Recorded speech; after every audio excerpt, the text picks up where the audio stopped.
현재 자기 자신에게 만족하는가?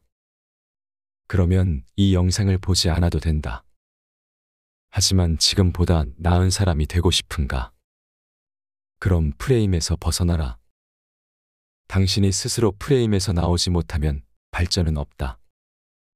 이번 영상은 프레임이 무엇이고 프레임에서 어떻게 벗어나는지에 대해 이야기한다. 프레임은 고정관념이다. 아버지와 아들이 야구 경기를 보러 가기 위해 집을 나섰다. 그런데 아버지가 운전하던 차의 시동이 기차 선로 위에서 갑자기 꺼졌다. 달려오는 기차를 보며 아버지는 시동을 걸려고 황급히 자동차 키를 돌렸지만 소용이 없었고 결국 기차는 차를 그대로 들이받고 말았다. 아버지는 그 자리에서 죽었고 아들은 크게 다쳐 응급실로 옮겨졌다. 수술을 하기 위해 급히 달려온 외과 의사가 차트를 보더니 난 이 응급 환자를 수술할 수 없어. 얘는 내 아들이야. 라며 절규하는 것이 아닌가. 어떻게 이런 일이 가능할까? 아버지는 아들과 사고를 당한 뒤 그 자리에서 죽지 않았던가? 혹시 의사가 친아버지이고 야구장에 같이 간 아버지는 양아버지였을까? 아직도 이 상황이 이해되지 않는가? 그렇다면 이제 그 의사가 아들의 엄마라는 사실을 알고 다시 읽어보라. 모든 상황이 자연스럽고 분명하게 다가올 것이다. 당신이 이 시나리오를 조금이라도 의아하게 생각했다면 그 이유는 당신이 외과 의사 이꼬르 남자라는 전통적인 프레임을 가지고 있기 때문이다. 성 고정관념의 프레임에서 자유로운 사람이라면 곧바로 그 의사가 엄마임을 짐작했을 것이다. 그러나 불행히도 외과 의사가 엄마라고 짐작하는 사람은 소수에 불과하다. 응급수술을 담당하는 외과 의사라는 말에 거의 자동으로 남자를 떠올린 사람은 인류 역사를 통해 뿌리 깊게 형성되어 온 젠더 프레임의 희생양일지 모른다. 우리는 많은 고정관념의 프레임에 갇혀 있다. 인종, 성, 나이, 국가, 사회적 지위, 옷차림, 외모, 학력 등이 만들어내는 고정관념에서 자유롭기가 쉽지 않다. 사람들을 대할 때 끊임없이 휘몰아치는 고정관념의 유혹에서 스스로를 지킬 수 있을까? 고정관념이라는 폭력적인 프레임을 거부하고 있는 그대로의 타인과 만나는 일은 일생을 걸고 도전해볼 만한 가치가 있다. 실패를 부르는 회피 프레임. 실수한 적이 없는 사람은 결코 새로운 일을 시도해보지 못한 사람이다.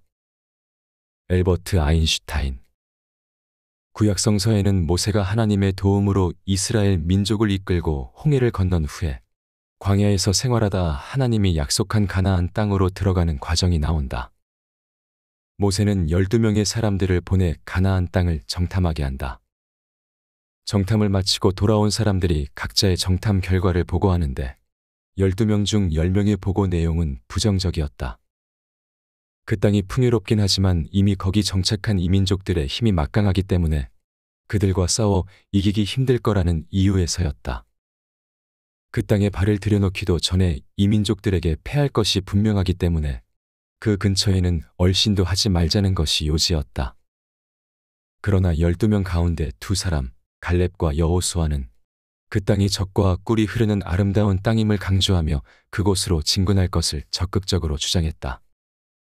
물론 결말은 이스라엘 민족이 하나님의 약속에 따라 가나안에 성공적으로 입성했다는 것이다.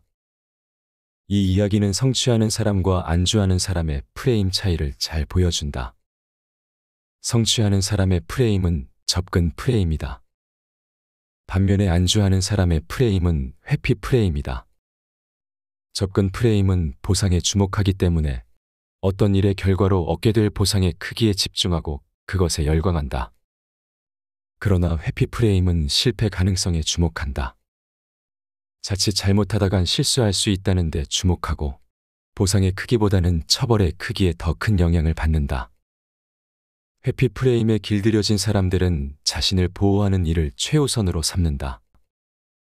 어려운 일을 시도하여 성취감을 맛보기보다는 행여나 일을 도모하다 망신을 당하거나 자존심 상할 일이 생기지는 않을까 하는 불안감으로부터 자신을 철저하게 보호하려 한다. 설령 성공 가능성이 99%라고 하더라도 1%의 실패 가능성에 연연한다. 그래서 혹시 실패하면 이라는 자기 방어적인 시나리오로 최악의 결과를 그려보고는 모험 자체를 감행하지 않는다. 회피 프레임을 가진 사람들은 어떤 일로 성공을 거두더라도 흥분하고 감격하기보다는 안도감부터 경험한다. 휴, 다행이다. 아기를 잘했어 등이 주된 감정 표현이다. 안락한 지대에서 벗어나 지도 밖으로 행군하는 용기 있는 행동은 오직 접근 프레임을 가진 사람들만 가능하다. 이러한 도전적인 프레임이 있었기에 비행기가 발명되고 우주선도 탄생할 수 있었다. 회피 프레임이 강한 사람에게는 지금껏 한 번도 성공한 적이 없는 위험한 시험 비행은 꿈도 꿀 수 없는 일이다. 성취하고자 노력하는 사람에게 세상은 적과 꿀이 흐르는 풍요의 땅이지만 안주하는 사람에겐 어설프게 나섰다간 낭패보기 십상인 위험한 곳으로만 보일 뿐이다. 접근 프레임을 견지하라. 사람들에게 오래된 과거를 회상하게 하면 대부분 그 시절에 하지 않았던 것들에 대한 회한을 떠올린다. 학창 시절에 공부를 열심히 하지 않은 점, 교양서적을 많이 읽지 않은 점, 운동을 열심히 하지 않은 점, 더 많은 사람들과 친분을 쌓지 못한 점 등 온통 과거에 제대로 해보지 못했던 일들에 대한 후회 일색이다. 그 이유는 단기적인 관점에서는 하지 않은 일에 대한 후회보다 이미 저지른 일에 대한 후회를 더 많이 하지만 장기적인 관점으로 들어가면 저지른 일에 대한 후회보다는 하지 못했던 일에 대한 후회가 더 크게 다가오기 때문이다. 행복과 성공은 접근 프레임을 가진 사람의 몫이다. 고 정주영 회장이 직원들에게 입버릇처럼 했다는 회복이나 했어 라는 말은 접근 프레임의 정신을 잘 보여준다. 하고 싶었지만 주저했던 일이 있다면 이제라도 과감하게 실행해야 한다.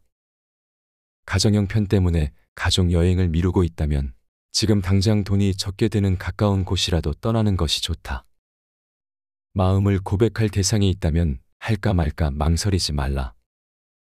설령 거절을 당하더라도 그래서 얼마 동안 괜히 고백했다는 후회와 마음의 상처로 괴로워할지라도 일단 사랑한다고 고백하라. 고백도 못하고 시간을 흘려보내고 나면 그때 고백하지 않았던 것을 더 뼈저리게 후회하게 될 것이기 때문이다. 자기 방어에 집착하지 말고 자기 밖의 세상을 향해 접근하라. 다른 사람들에게 다가갈 때, 새로운 일을 접했을 때 늘 접근의 프레임을 견지하라. 그것이 두려울 땐 기억하라. 접근함으로 인한 후회는 시간이 지나면 사라지지만 안주함으로 인한 후회는 시간이 지날수록 더 커진다는 것을. 비교 프레임을 버려라. 진정한 마음의 자유는 자신을 다른 사람과 비교하지 않는 데 있다. 저자가 속한 연구팀에서 수행한 연구에 따르면 타인과의 비교는 설령 그 대상이 자기보다 못한 사람이라도 너무 자주 하게 되면 정신 건강에 좋지 않은 것으로 나타났다. 우리 연구팀은 3주에 걸쳐 매일 학생들에게 그날 하루 자신을 남들과 비교했는지, 비교를 했다면 얼마나 자주, 어떤 영역에서 비교했는지 체크하게 했다. 또한 매일 그날의 행복 정도를 평가하게 했다. 그 결과 남들과 비교를 많이 한 학생일수록 그날의 기분과 행복감이 저하되는 것으로 나타났다.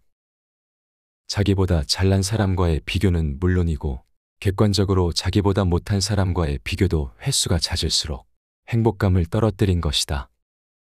사람들이 만족을 느끼는 최상의 상태는 비교 프레임이 적용되지 않을 때다. 즐거운 식사 자리, 가족들과 보내는 휴가, 친구와의 유쾌한 수다, 책 읽는 기쁨, 좋아하는 취미생활. 이런 것들은 그 자체만으로도 만족감을 준다. 이런 일들은 많으면 많을수록 좋다. 그러나 여기에 비교의 프레임이 침투하기 시작하면 진정한 만족이 사라진다. 남들은 외식도 자주 하던데 대학생이라면 어려운 고전부터 읽어야 한다는데 저 집은 동남아로 가족 여행 가는데. 이런 비교 프레임에서는 남들보다 많아야만, 남들보다 나아야만 좋은 것이 된다. 남들과의 비교는 정호승 시인의 말처럼 자신의 삶을 고단한 전시적 인생으로 바꿔버린다. 비교 프레임은 배움의 기쁨과 도전 정신도 앗아간다. 우리로 하여금 잘하는 것에만 안주하도록 만든다. 전력을 다해 새로운 것을 배우기보다는 다른 사람들의 눈에 잘하는 것처럼 보이도록 하는 게 더 중요하기 때문이다. 서툴더라도 어떤 일을 시도하기보다 잘하는 것만 하겠다고 안주하는 마음은 결국 우리의 성장과 발전을 저해한다. 지금 여기 프레임을 가져라. 사람들은 현재를 준비기라고 프레임하는 경향이 있다. 현재는 더 나은 미래를 위해 준비하고 일방적으로 희생해야 하는 시간이라고 생각한다. 즐기고 만끽해야 할 대상이 아니라 참고 견뎌야 하는 대상이라고 믿는다. 그래서 부모는 중간 시험을 잘 보고 집에 온 초등학생 자녀에게 맘껏 칭찬을 해주기보다는 기말 시험이 더 중요하다며 미래에 대한 부담을 준다. 자녀가 기말 시험을 잘 보고 오면 이번에는 중학교 때 잘하는 게 진짜 실력이야 라고 말한다. 아이는 물론 부모 스스로도 지금 당장 마땅히 누려야 할 기쁨과 즐거움을 포기한다. 그런 과정을 거치고 수능 시험을 잘 치르고 나면 이번에는 또다시 대학에 가서 잘하는 게 진짜라며 한술 더 뜬다. 대학은 직장 생활을 위해 희생되고 직장 생활은 노후 대책을 마련하느라 희생된다. 노후는 다시 자녀를 위해, 손자, 손녀를 위해 희생된다. 인생의 전 과정이 이런 식으로 진행된다. 행복으로 가는 길은 지금 순간을 충분히 즐기고 감사하는 것으로부터 비롯된다. 심리학 연구에 따르면 행복한 사람들은 자신의 생일이나 가족, 친구들의 생일을 챙기고 적극적으로 축하하고 누리는 사람들이라고 한다. 영어의 세븐이라는 말은 현재 순간을 포착해서 마음껏 즐기는 행위를 의미한다. 우리에게 필요한 프레임은 준비기로서 희생하는 현재가 아니라 세븐 대상으로서의 현재다.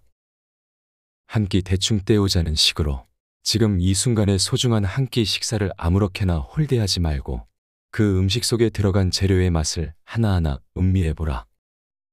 축하할 일이나 축하해줄 일이 있으면 주변 사람들에게 알려서 마음껏 축하받고 축하를 해줘라. 지금 여기의 프레임으로 현재의 순간을 충분히 즐겨라.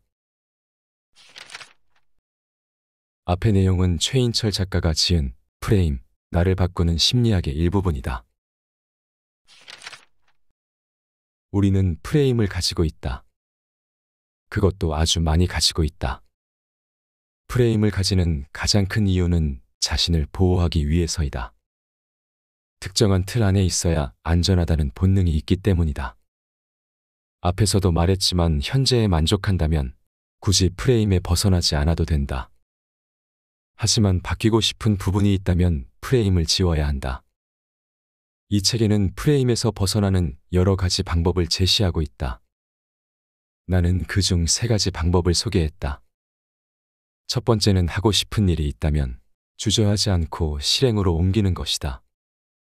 몸이 움직이면 마음도 움직인다. 일의 시작에 대해 고민하고 있다면 주저하지 말고 일단 시작하라. 그러면 기존의 프레임을 깨고 더 넓은 시야를 가질 수 있을 것이다. 두 번째는 자신을 남과 비교하지 않는 것이다. 남들과 비교하지 않는 것은 쉬운 일이 아니다. 우리가 살고 있는 사회가 경쟁을 부추기기 때문이다. 자본주의에서는 남들보다 더 잘해야 자신의 가치를 인정받는다. 하지만 비교는 타인의 시선이라는 철장 안에 우리를 집어넣는 것이다. 다른 분야에서 성장할 수 있는 가능성을 닫아버리는 것이다. 그러니 타인의 시선이라는 프레임에서 벗어나자. 그리고 자유롭게 삶을 만끽해라. 그러면 또 다른 자신의 가능성을 발견할 수 있을 것이다. 세 번째는 현재에 충실하는 것이다. 우리는 과거를 후회하고 미래를 걱정하며 지금을 지나친다.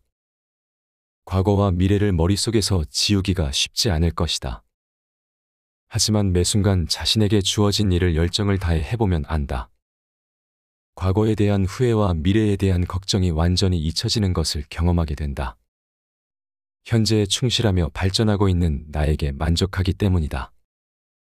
그러므로 후회와 걱정을 떨치기 위해 현재에 충실하라. 오늘은 일단 움직이기, 비교하지 않기, 현재에 충실하기를 다루었다. 이 세 가지 방법은 프레임에서 벗어나는 방법이기 전에 풍요로운 삶을 사는 지혜이기도 하다.